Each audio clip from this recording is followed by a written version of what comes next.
नमस्कार ओमकार जी, बहुत बहुत स्वागत है आपका। नमस्कार अंजू जी, आपके दर्शकों को भी नमस्कार।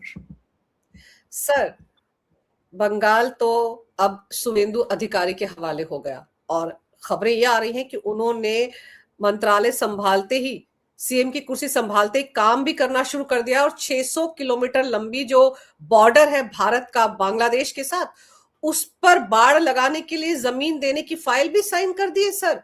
तो ममता बनर्जी के वोट बैंक का क्या होगा सर, जो भागा भागा बांग्लादेश जा रहा है? देखिए, ममता बनर्जी की तो हालत आज ये हो गई है कि गुरु रविंद्रनाथ टैगोर की जयंती मनाने के लिए 2-3 जगह के आवेदन किए थे उन्होंने, जो मेरी जानकारी में है।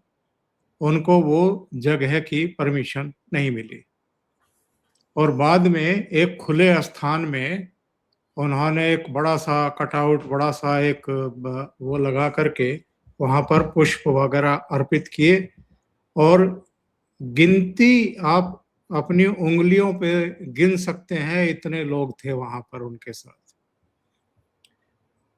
एक बात आप शो में बैठने से पहले कर रही थी कि उन्होंने अपना एक्स का जो अकाउंट है उस पर एक्स चीफ मिनिस्टर क्यों नहीं लिखा।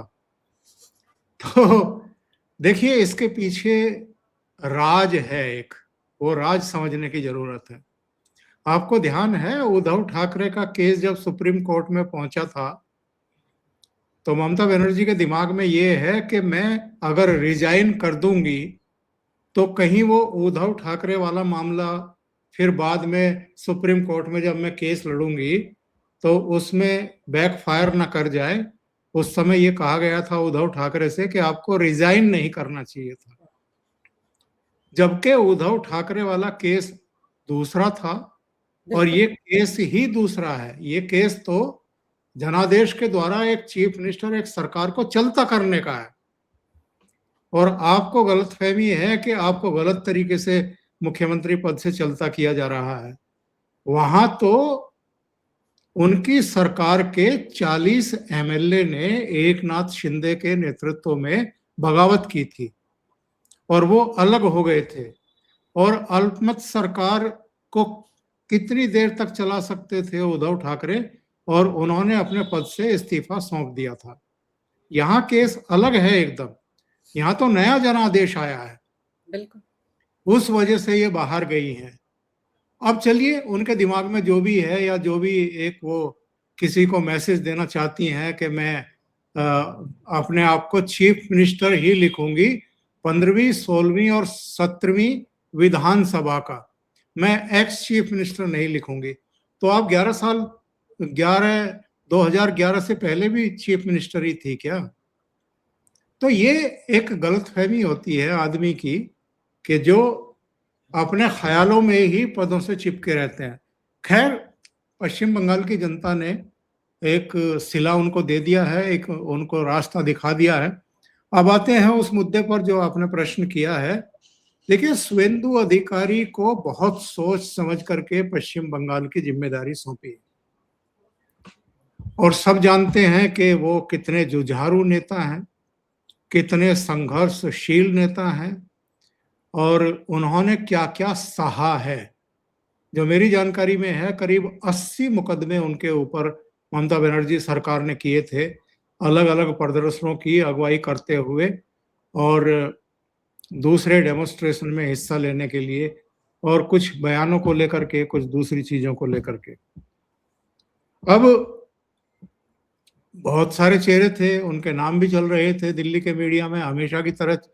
वैसे ही वो मेहनत करते रहते हैं, पता नहीं किस किस के नाम चलाते हैं, जबकि दीवारों पे लिखा हुआ था कि इस बार चीफ मिनिस्टर कौन बनने जा रहा है। तो चीफ मिनिस्टर बन गए हैं और डे वन से ही, बल्कि मैं तो कहूंगा कि शुरुआती कुछ घंटों से ही वो एक्शन में दिखाई दे रहे हैं। उन्होंने डीजीपी को बुलाया, चीफ सेक्रेटरी को बुलाया, गृह सचिव को बुलाया, अपना जो निजी सचिव था वो नियुक्त कर दिया, शांतनु बालक। तो ये तेज एक्शन शुरू हुए हैं। हाँ, ये चर्चा है कि उस फाइल पर सिग्नेचर होने वाले हैं जो अमित शाह ने कहा था कि सरकार बनते ही जो बांग्लादेश से खुला हुआ बॉर्डर हमारा है, जो ममता बनर्जी की जिद की वजह से खुला हुआ है और बीएसएफ को जमीन ट्रांसफर नहीं की जा सकी फेंसिंग लगवाने के लिए, तो वो हम सरकार बनते ही वो फैसला करेंगे। पर बहुत सारे फैसले अभी होने हैं और ये तो सबसे महत्वपूर्ण इसलिए भी है अंजू जी, आप जानते हैं कि कितने घुसपैठिए पश्चिम बंगाल के जरिए घुसने के बाद, फर्जी फेक डॉक्यूमेंट बनवाने के बाद देश के अलग अलग हिस्सों में छितर जाते हैं, चले जाते हैं और फिर वो देश को खोखला करते रहते हैं। हमारी आबादी ऑलरेडी करीब 140-145 करोड़ की है, हम 150 करोड़ की आबादी वाले देश बनने जा रहे हैं। ऊपर से अगर ये म्यांमार के रोहिंग्याज या बांग्लादेशी घुसपैठिए या दूसरे देशों के लोग भी आते रहेंगे तो फिर क्या स्थितियां परिस्थितियां होंगी। और जब भी कोई मुद्दे को लेकर के तनाव होता है तो इनको सबसे आगे कर दिया जाता है, मरने मारने को, पत्थरबाजी करने के लिए, आगजनी करने के लिए, लूटपाट के लिए। और वोटिंग के समय इनका किस तरीके से मिसयूज किया जाता था, इसका सबसे श्रेष्ठ उदाहरण पश्चिम बंगाल ही है। इस बार वो मिसयूज नहीं कर पाई तो आप देखिए उनका क्या हश्र हुआ। सर, अभी मुर्शिदाबाद में आप देखिए ना, तृणमूल कांग्रेस की एक महिला नेता के घर में हथियारों का जखीरा मिला है, जिसमें विदेशी हथियार भी हैं। और जिस तरह से शुवेंदु अधिकारी के पीए की हत्या की गई सर, वहां पर भी तो विदेशी हथियार इस्तेमाल किए गए। कहां से आ रहे थे वो? सर, ममता बनर्जी के रिश्ते जिस तरह से बांग्लादेश में बैठे आतंकवादियों के साथ सामने आ रहे हैं, वहां से कहा जा रहा है कि तुम तो पश्चिम बंगाल को एक इंडिपेंडेंट स्टेट घोषित कर दो, दिल्ली पर चढ़ाई कर दो, 17 करोड़ बांग्लादेशी तुम्हारे साथ है। सर, ये किस तरह की हरकतें हैं? ममता क्या कर रही थी पिछले 15 साल से? देश को तोड़ने की साजिश कर रही थी, आतंकवादियों के साथ थी। अब तो ये सारे खुलासे हो रहे हैं। जो कुछ बांग्लादेश से कहा गया है जमात के लीडर के द्वारा, एक और कट्टरपंथी संगठन के नेता के द्वारा, वही तो पिछले 15 साल से ममता बनर्जी कर रही थी। वो दिल्ली के खिलाफ ही तो पाला खींच करके लड़ रही थी अंजू जी। आप मुझे बताइए कि उन्होंने किसी का सम्मान रखा है क्या? राष्ट्रपति जब एक कार्यक्रम में हिस्सा लेने के लिए गई थी, जो सर्वोच्च पद पर बैठी हुई हैं, उनके साथ किस तरह का मिसबिहेव हुआ था? ना मुख्यमंत्री उनकी अगवानी के लिए थी, ना कोई उनका कैबिनेट मंत्री था, ना उनका चीफ सेक्रेटरी था, ना डीजीपी था, कोई नहीं था। राष्ट्रपति के प्रोटोकॉल का भी पालन नहीं किया गया। प्रधानमंत्री नरेंद्र मोदी एक बार बाढ़ के कार्यों की समीक्षा करने के लिए उड़ीसा और पश्चिम बंगाल गए थे। क्या किया था ममता बनर्जी ने? खड़े खड़े प्रधानमंत्री की बैठक में शामिल होने से इनकार कर दिया था और हाथ जोड़ करके चली आई थी। प्राइम मिनिस्टर का अपमान करेंगी, राष्ट्रपति का अपमान करेंगी, आप सुप्रीम कोर्ट के चीफ जस्टिस की अदालत में चोंगा पहन करके खड़ी हो जाएंगी, उनसे बहस करेंगी। आप ईडी को, आप इनकम टैक्स डिपार्टमेंट के लोगों को, आप सीबीआई के अधिकारियों को पिटवाएंगी। उनकी रेड पड़ रही है तो आप दन दनाते हुए वहां पहुंच जाएंगी, आप फाइलें उनसे छीन लेंगी, डिवाइसेस छीन लेंगी। तो एक अराजकता की पराकाष्ठा हो गई थी पश्चिम बंगाल में। ऐसा लगने लगा था कि जैसे ममता बनर्जी ने इसे एक स्वतंत्र द्वीप घोषित कर दिया है और वो अपने आप को वहां की, जैसे प्रधानमंत्री से भी ऊपर का पद कोई अगर है उनके दिमाग में, तो वो उन्होंने ले लिया है। वो किसी को कुछ समझ ही नहीं रही थी।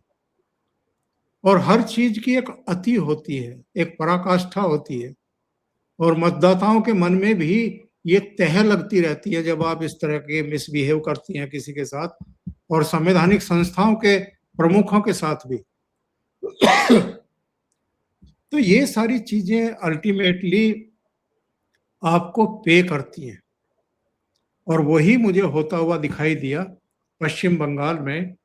वरना इतना बुरा हाल किसी पॉलिटिकल पार्टी का हो जाए जिसको पिछले चुनाव में 213-215 सीटें मिली हों, वो सीधे 80 सीटों पर आ जाए, 81 सीटों पर आ जाए, और जिस पार्टी को पिछले चुनाव में 77 सीटें मिली थी, वो सीधी 207 सीटों के प्रचंड बहुमत पर आ जाए, तो एक गहरी नाराजगी पश्चिम बंगाल की जनता के मन में इनके प्रति थी, वो इस चुनाव में देखने को मिली है। सर, पार्टी तो पिछली बार जीत गई थी, लेकिन ममता तो पिछली बार नंदीग्राम से भी हारी थी। उन्होंने तो रिकॉर्ड बना लिया अपने नाम पे। लगातार 2 बार उनको उनके घर में शुभेंदु अधिकारी ने हराया। इस बार तो भवानीपुर में हरा दिया, जो उनका गढ़ था। तो आप सोचिए कितना बड़ा रिकॉर्ड ममता बनर्जी ने अपने नाम के आगे लगा लिया, और अभी भी कह रही हैं कि मैं तो चीफ मिनिस्टर थी 15वीं, 16वीं, 17वीं विधानसभा में। सर, मतलब चीफ मिनिस्टर की कुर्सी से इतना लगाव है उनको, और आपने जो वजह बताई वो भी बड़ी दिलचस्प है। लेकिन सर, जिस तरह से परेड ग्राउंड में कल एनडीए शासित राज्यों के 20 सीएम जुटे, और पीएम मोदी ने जिस तरह से सर घुटनों के बल बैठकर झुककर बंगाल की जनता का शुक्रिया अदा किया, सर वो सब दृश्य तो ममता बनर्जी की छाती पर मूंग दल रहे होंगे। देखिए, प्रधानमंत्री नरेंद्र, मैं कई बार कह चुका अपने शो में, इस देश का सौभाग्य है अंजू जी कि एक ऐसी लीडरशिप मिली है जो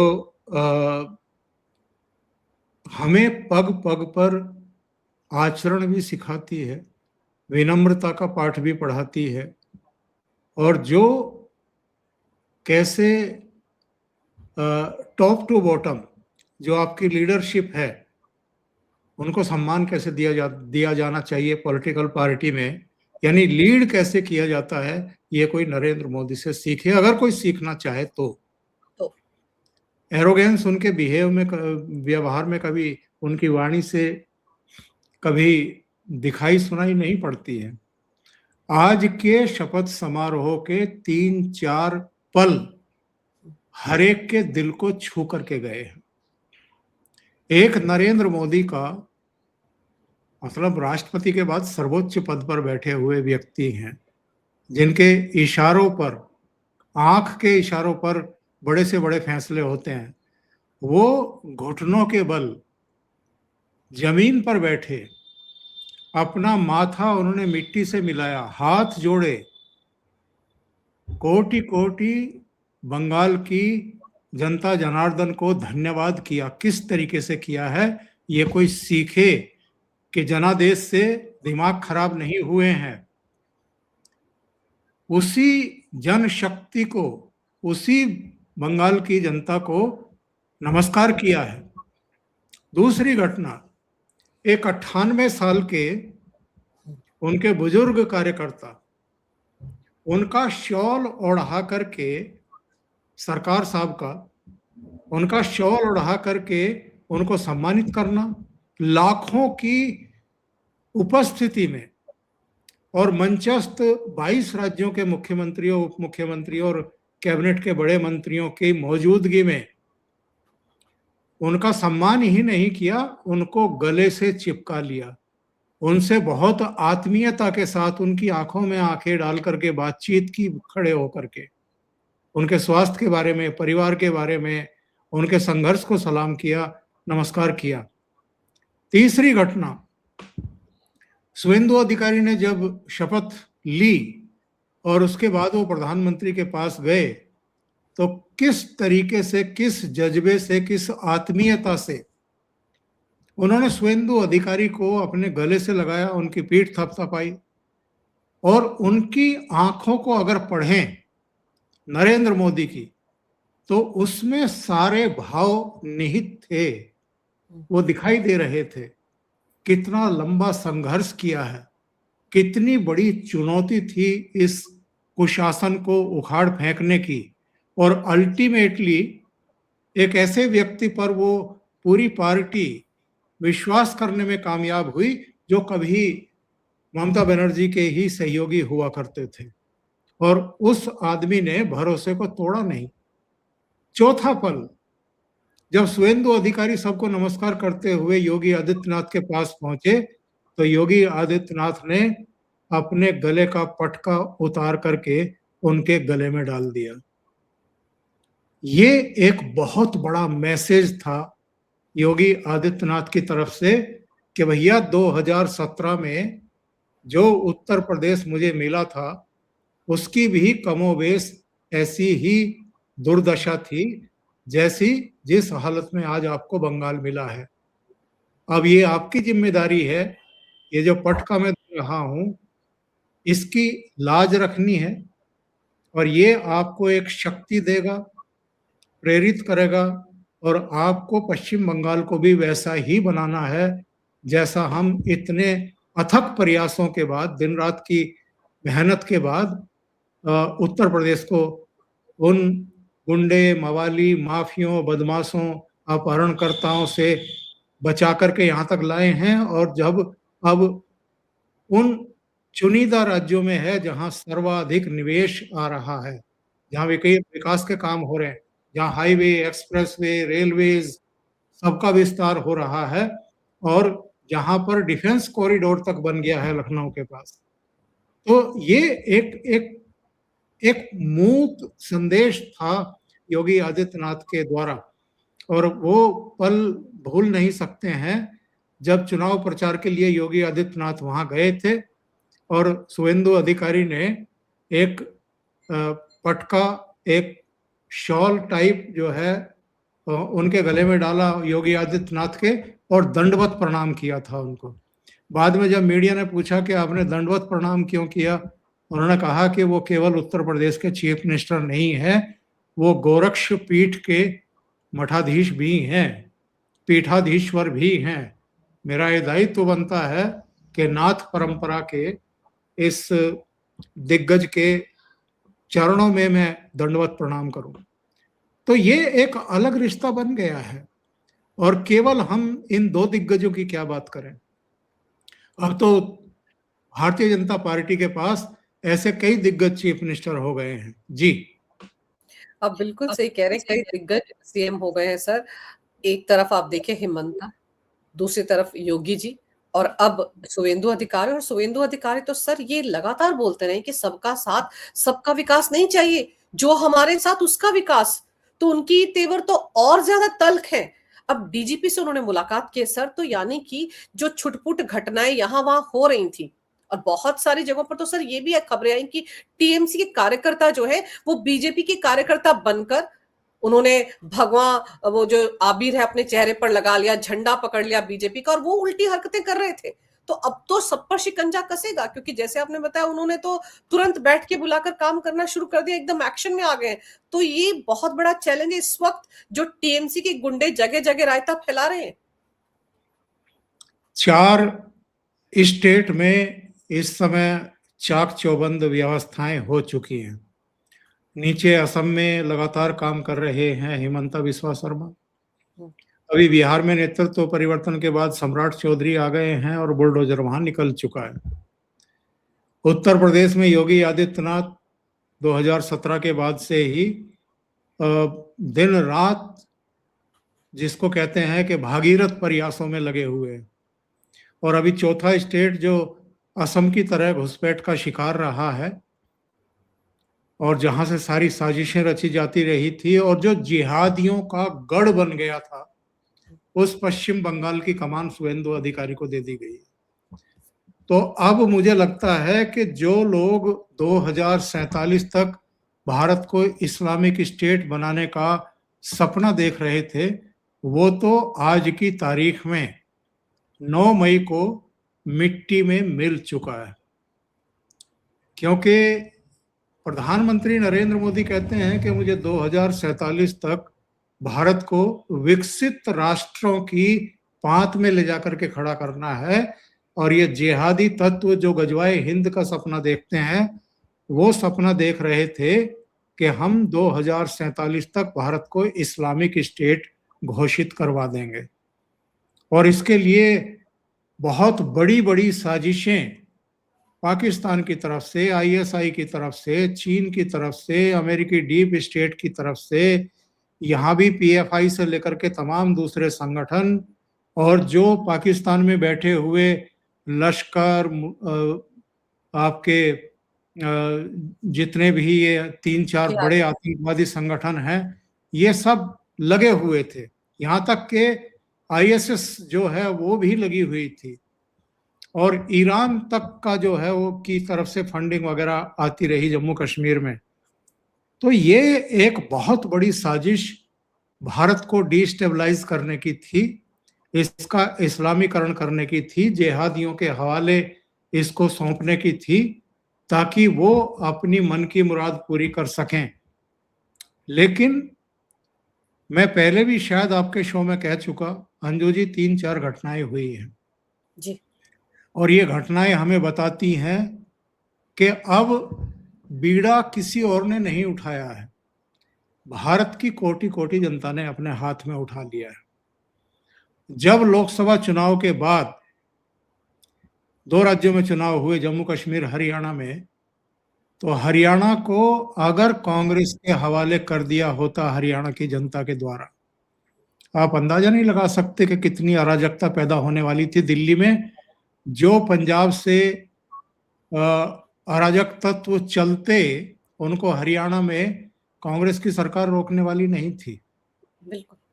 क्योंकि भारतीय जनता पार्टी की सरकार है, अब किसी की हिम्मत नहीं है कि शंभू बॉर्डर को क्रॉस करके या खनौरी बॉर्डर को क्रॉस करके और दिल्ली तक पहुंच करके यहाँ नेशनल इंटरनेशनल मीडिया में मोदी सरकार के खिलाफ ताल बजा सकें। दूसरा, महाराष्ट्र फाइनेंशियल कैपिटल है देश की, वो अगर इनके हाथ में आ जाता, कांग्रेस के, शरद पवार, उद्धव ठाकरे के, आप अंदाजा लगाइए कि इनको कितनी ऑक्सीजन मिल जाती। और उसके बाद वहां भी कम नहीं है, वहां भी जिहादी तत्वों की कोई कमी नहीं है, वहीं से बहुत सारे कांड हुए हैं इस देश में। तो हरियाणा, महाराष्ट्र और दिल्ली, जहां बैठ करके अरविंद केजरीवाल, और उससे पहले 15 साल, चलो शीला दीक्षित उस तरह की उत्पाती नहीं थी, एक सोबर लेडी थी, लेकिन जब से अरविंद केजरीवाल आए थे 2013 के बाद, उसके बाद से आप देख लीजिए दिल्ली का क्या कबाड़ा हुआ है और कैसे कैसे तत्वों को यहाँ संरक्षण मिलता रहा। जब ये 13 महीने के लिए आकर के बैठे थे तो अरविंद केजरीवाल ने हाथ जोड़ करके उनके बीच पहुंच करके कहा था कि मैं आपका दास हूं, आपके लिए जो भी हो सकता है वो मैं करूंगा, जब तक आप चाहे यहां टिके रहें। तो ये 3 राज्य अल्टीमेटली, मैं बिहार को इसलिए जोड़ूंगा, हालांकि नीतीश कुमार ने भी सुशासन ही दिया है, लालू के राज से मुक्ति दिलाई है, जो जातीय संघर्ष वहां पर होता था उसको रोकने में कामयाबी हासिल की है, जो अपहरण होते थे वो बंद किए हैं, तो उनका भी एक बड़ा भारी कंट्रीब्यूशन है। लेकिन अल्टीमेटली एक ऐसा नेतृत्व यहाँ भी चाहिए था जो गुंडे, बदमाश, माफियों की हालत खस्ता कर सके और जो सरकारी जमीनों पर, सार्वजनिक स्थलों पर कब्जा करके जो अपने जिहादी मंसूबे पूरे करने के उसमें लगे हुए थे, उनके इरादे ध्वस्त कर सके, मिट्टी में मिला सके। और अब तो खैर क्या कहें, आज प्रधानमंत्री ने पूरे देश की तरफ से बंगाल की जनता का घुटनों पर बैठ करके जिस तरीके से थैंक्स किया है, धन्यवाद दिया है, तो उसमें सब समाहित हैं। तो बंगाल ने तो एक ऐसा जेस्चर स्थापित कर दिया, एक ऐसा उदाहरण पेश कर दिया, जिससे हमें लग रहा है कि अब भारतीय जनता पार्टी एक माध्यम है, एक टूल है, पर भारत की जनता उठ खड़ी हुई है, जो भारतीयता की मूल पहचान है उसको बनाए रखने के लिए, उसको प्रतिस्थापित और प्रतिष्ठापित करने के लिए, और जो हमारी मूल संस्कृति है, जो हमारी विरासत है, उसको अक्षुण्ण बनाए रखने के लिए और पुराना गौरव बहाल करने के लिए। सर, लेकिन आप देखो कि किस तरह से मिर्ची लगी हुई है, वो जो इंडी गठबंधन है, जो छितरा गया है, राहुल गांधी की पार्टी अब तो इंडी गठबंधन में दिख भी नहीं रही है सर, आपस में लड़ भिड़ रहे हैं, वो डीएमके नाराज हो गई है, उन्होंने तो लोकसभा स्पीकर को चिट्ठी लिख डाली कि हम नहीं बैठेंगे इनके साथ, हम अलग बैठेंगे, हमारी अलग व्यवस्था करो। और फिर सर आपने केजरीवाल का नाम लिया, देखिए केजरीवाल क्या कहते हैं, केजरीवाल को कितनी मिर्ची लगी हुई है कि ममता बनर्जी हार गई, क्योंकि अब उनको लग रहा है पंजाब में जो उनके पास अभी सरकार है वो भी जाने वाली है। वो क्या कहते हैं कि औरंगजेब के अत्याचारों का हमारे गुरु साहिबान ने डटकर किया था सामना और कुर्बानियां, और वो मतलब कि जैसे वो कह रहे हैं कि औरंगजेब ने अत्याचार करके कई हिस्सों पर कब्जा कर लिया था, आज मोदी जी ने भी बेईमानी करके भारत के कई हिस्सों पर कब्जा कर लिया। सर ये कहाँ का मामला कहाँ जोड़ देते हैं। और जो सिख समुदाय के लोग हैं उनको अच्छे तरीके से पता है कि औरंगजेब या उसकी जमात के लोगों ने हमारे गुरुओं के साथ क्या कुछ किया था। और अब इनको पंजाब जाने का डर सता रहा है, तो आप सोचिए कि मोदी जी की तुलना किससे कर रहे हैं सर। और चुनाव की प्रक्रिया पर इनको भरोसा नहीं है सर। जब ये 67 सीटें जीते थे 70 में से 2015 में, तब ईवीएम बिल्कुल ठीक थी। क्या अंजू जी, आप इतनी पिटाई हो रही है, उनको रोने भी नहीं देंगे क्या? बेचारे लुंज पुंज अवस्था में पहुंच गए हैं, उनके एमपी साथ छोड़ रहे हैं। सरकार को बचाए रखने के लिए उनको विश्वास प्रस्ताव पेश करना पड़ रहा है कि 6 महीने के लिए तो किसी तरीके से सुरक्षित हो जाए। और खबरें तो बहुत सारी आजकल पंजाब से आ रही। सर वो उनका कुछ कैबिनेट मिनिस्टर गिरफ्तार हो गया है, संजीव हाँ, अरोड़ा। ईडी ने हाँ, गिरफ्तार कर लिया, बताइए, मनी लॉन्ड्रिंग में। जिससे सीट खाली करवा करके उसको मंत्री बनाया था, वो गिरफ्तार हो गया। तो वो राघव चड्ढा वगैरह सब लगे हुए हैं, वो जवाब दे रहे हैं अरविंद केजरीवाल को। और वो तो वही हालत रहती है ना कि बुझने से पहले दिया थोड़ा फड़फड़ाता है। तो इनकी वही हालत है, तो इनको रोने दीजिए। थोड़ा तो कम से कम दहाड़े मारकर रोने की इनको इजाजत देंगे। सर इनको इजाजत देंगे, लेकिन एक जो मतलब एलओपी है जो विदेश में ज्यादा रहता है, वो भी सद्भावना यात्रा निकाल रहा है सर। और फिर उस सद्भावना यात्रा में एप्स्टीन फाइल का जिक्र हो रहा है, और पीएम मोदी को लेकर मेरी साथ आंखों से आंखें नहीं मिला सकते सर। वो आंखें क्यों मिलाना चाहता है पीएम मोदी से भाई? अगर उसको लगता है वोट चोरी हो रही, तो जाके देखिए ना आज पीएम मोदी ने जिस तरह से मंच से घुटनों पर बैठकर सर धन्यवाद अदा किया बंगाल की जनता का। राहुल गांधी कभी सोच सकते हैं इस तरह की कुछ करने का? वो तो जिस एरोगेंस में जीते हैं सर, उसी का खामियाजा भुगत रहे हैं। और फिर धोखे का, गद्दार का ठप्पा तो उन पर डीएमके ने लगा दिया, स्टालिन ने लगा दिया सर। लोकसभा चुनाव के बाद अंजू जी 11 राज्यों के चुनाव अब तक हो चुके हैं। 5 राज्यों के 6 राज्यों के पहले हुए थे, जम्मू कश्मीर, हरियाणा, महाराष्ट्र, दिल्ली और बिहार। 5 राज्यों के अब हुए हैं, तमिलनाडु, पुडुचेरी, केरल, असम और पश्चिम बंगाल। मुझे ये बता दीजिए कि केरल में बाय डिफॉल्ट, क्योंकि 10 साल तक वामपंथियों की सरकार थी, तो लोग सरकार बदलना चाहते थे और कोई विकल्प था नहीं। होता तो शायद उसको चुनते, कांग्रेस के नेतृत्व वाले यूडीएफ को ना चुनते। तो इन 11 राज्यों में कांग्रेस है कहां, मुझे ये बता दीजिए। इनका परफॉर्मेंस कहां है? इनका कितनी सीटें मिल रही हैं? जम्मू कश्मीर में 6 एमएलए चुन करके आए, बिहार में 6 एमएलए चुन करके आए। इसी तरीके से महाराष्ट्र में शायद 16 या 13 एमएलए चुन करके आए। झारखंड में भी ऐसे ही 17-18 एमएलए चुन करके आए। तमिलनाडु में 5 एमएलए चुन करके आए। पश्चिम बंगाल में 2 एमएलए चुन करके आए। कांग्रेस खत्म। तो राहुल गांधी को सीरियसली कोई नहीं ले रहा, कोई सुन भी नहीं रहा अब इस आदमी की, क्योंकि भारतीय मीडिया को छोड़ करके, जो दिल्ली में मीडिया बैठा है, उसके अलावा कोई इनको इम्पोर्टेंस नहीं देता है। ये कुछ भी कहते हैं तो वो ब्रेकिंग न्यूज करके चलाता है कि राहुल गांधी ने ये कह दिया। अरे भैया देख तो लो, उसके पल्ले में बचा क्या है? वो है कहां? 11 राज्यों में से केवल एक राज्य में सरकार इसलिए आई है कि लोग वहां की 10 साल पुरानी सरकार को हटाना चाहते थे। उसमें राहुल गांधी का अपना कोई योगदान नहीं है, या कांग्रेस पार्टी का कोई ऐसा वहां अथक परिश्रम उन्होंने नहीं किया है।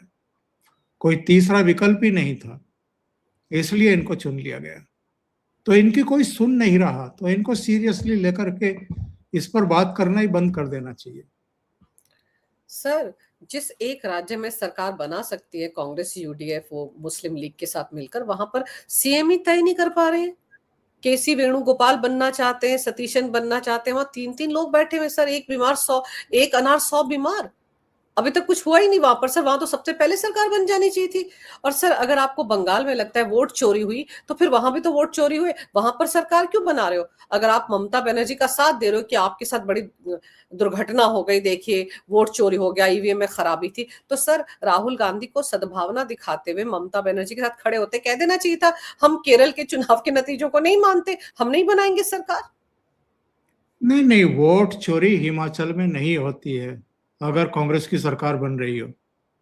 तेलंगाना में भी नहीं होती अगर कांग्रेस की सरकार बन रही हो। कर्नाटक में भी नहीं होती, केरल में भी नहीं होती। ये तो जहां जहां भारतीय जनता पार्टी की सरकार बनती है वहां वोट चोरी होती है। अब ना तो ज्ञानेश कुमार को ये केरल के नतीजे आने के बाद दौड़ा दौड़ा करके पीटेंगे, ना ना रिटायर्ड होने वाले चुनाव आयोग के कर्मचारियों को विदेशों से कॉलर पकड़ करके लाएंगे, क्योंकि केरल में सरकार बन गई है भाई, तो अब क्यों पीटेंगे? तो इनके ढोंग, इनके पाखंड, और वो जो लंबी लंबी प्रेस कॉन्फ्रेंस किया करते थे, पॉइंटर लगा लगा करके समझाते थे कि ये फर्जी और वो फर्जी, वो सब क्या हो गया अब? तो ये हर चुनाव हारने के बाद राज्य दर राज्य शतक भी तो लग गया है इस बार। बिल्कुल लग गया, हार का शतक लग गया है। तो राज्य दर राज्य चुनाव हारने के बाद अपना सिर बचाने के लिए कोई दूसरा सिर चाहिए होता है बहानेबाजी के लिए। कभी ईवीएम खराब, कभी मतदाता सूचियों में खराबी, कभी एसआईआर के जरिए वोट चोरी, कभी मुख्य चुनाव आयुक्त जिम्मेदार, और कभी भारतीय जनता पार्टी वोट चोरी के लिए जिम्मेदार। तो कल कहा तो है अमित शाह ने, कल या परसों कहा है, अगर आप बहानेबाजी करते रहेंगे, बहाना तलाश करते रहेंगे, तो आप जिंदगी में कभी जीत नहीं पाएंगे। तो सबसे बड़ा उदाहरण तो भारतीय जनता पार्टी है ना। राज्य दर राज्य वो जिस तरीके से जीतती जा रही है, वो हंसी खेल का काम नहीं है भाई। बिल्कुल। वो टॉप टू बॉटम मेहनत करते हुए दिखाई देते हैं। जन जन का विश्वास हासिल करने के लिए क्या क्या करना जरूरी है एक पॉलिटिकल पार्टी के लिए, नेताओं के लिए, वो करते हुए दिखाई देते हैं। ऐसे ही उनकी हवा में सरकारें नहीं बन रही हैं। सर इनको याद रखना चाहिए कि बीजेपी 2 सीटें जब जीतती है तो उससे अगली बार में क्या होता है, और उससे अगली बार में तख्ता पलट हो जाता है। तो अगर केरल में भी बीजेपी 2 सीटें जीत रही है, तो आप सोच लिए अगली बार क्या होगा, उससे अगली बार क्या होगा। वो तो लॉन्ग टर्म प्लान के साथ चलते हैं, और कैसे काम करते हैं उनके कैडर, उनके लोग, वो राहुल गांधी वगैरह को सीखना चाहिए। लेकिन वो क्या है कि ढकोसलेबाजी में, हार का ठीकरा किसी और के सिर फोड़ने में यकीन रखते हैं। लेकिन अब ये पूरी तरह से एक्सपोज भी हो चुके हैं सर। वो काठ की हांडी कितनी बार चढ़ाएंगे, कितनी बार बोलेंगे वोट चोरी और ईवीएम में गड़बड़ी है। सर अब जनता, सच में आपने कहा कि कोई इनको सीरियस नहीं लेता, लेकिन क्योंकि ये नेता प्रतिपक्ष है सर, इसलिए जब इस तरह की बातें करते हैं तो हमको तो उस पर चर्चा करनी पड़ जाती, ताकि लोग भी समझें कि कितने पानी में है। लेकिन सर अब बंगाल में शुभेंदु अधिकारी की ताजपोशी हो चुकी है, और वहां पर ताबड़तोड़ एक्शन होंगे, तो ममता बनर्जी के पुराने कच्चे चिट्ठे भी खुलेंगे सर। 2018 से लेकर जो 2021 में इन्होंने आतंक मचाया था चुनाव के नतीजे आने के बाद, कितने हिंदुओं को मारा था सर, वो सारी फाइलें भी खुलेंगी सर। और ये तो तृणमूल कांग्रेस में रहे हैं शुभेंदु अधिकारी, इनके सब कुछ जानते सर, पूरा कच्चा चिट्ठा उनके पास होगा। तो बहुत जल्द मुझे लगता है ममता बनर्जी और उनके भतीजे पर भी सर गिरफ्तारी की तलवार तो लटकेगी लटकेगी। बिल्कुल, बहुत कुछ होना है, बहुत कुछ होना है, बस देखते जाइए। और समय के साथ साथ इन सब का उपचार होने वाला है। जो कह रहे थे ना कि 4 मई को डीजे बजाएंगे, तो उनका डीजे भी बजता हुआ देखेंगे। और शुभेंदु अधिकारी कह चुके हैं, जो चंद्रनाथ रथ की, उनके पीए की हत्या हुई है, वो तो कह चुके हैं कि ये अभिषेक बनर्जी के इशारे पर हुई है, और मैंने ममता बनर्जी को हराया है, इसलिए उसको मार डाला गया है। तो आज तो पहला दिन है उनका। मुझे लगता है कि बहुत जल्दी हम एक्शन होते हुए देखेंगे, ज्यादा समय लेंगे नहीं वो। बिल्कुल सर, वो ज़्यादा समय नहीं लेंगे और आपको याद होगा अभी 1 दिन पहले ही अमित शाह ने भी कहा था जब विधायक दल की बैठक हुई थी, जिसमें उनको नेता चुना गया था, उन्होंने कहा था कि अगले 6 महीने में आप देखेंगे ज़मीन-आसमान का फ़र्क कि किस तरह से बंगाल में तब्दीली आई है और सर जिस तरह से लोगों ने सड़कों पर उतरकर जश्न मनाया सर, मैं तो वो सारी वीडियोज़ देख के ही बहुत भावुक हो गई। मतलब लोग ऐसे जश्न मना रहे थे सर जैसे 1947 में शायद जब आज़ादी मिली थी तो लोगों ने सड़कों पर उतरकर जश्न मनाया होगा, बिल्कुल वैसी तस्वीर बंगाल में देखने को मिल रही थी। आप महिलाओं को देखिए सर, ममता बनर्जी को एक महिला होने के नाते समझ में नहीं आया कि महिलाएं किस तरह से उनके खिलाफ हो चुकी हैं। लेकिन उनको ईवीएम में गड़बड़ी हो गई, वोट चोरी हो गई, मेरे से चुरा ली, सरकार चुरा ली, इस तरह की बातें कर रही हैं। लेकिन सर उनका भी इलाज होना बहुत जरूरी है और होगा। शुभेंदु अधिकारी अच्छे से सबका इलाज करेंगे। आपने सर समय निकाला, बहुत विस्तार से इस विषय पर बहुत अहम जानकारी मेरे दर्शकों को दी। आपका बहुत बहुत धन्यवाद। नमस्कार, जय हिंद। जय हिंद।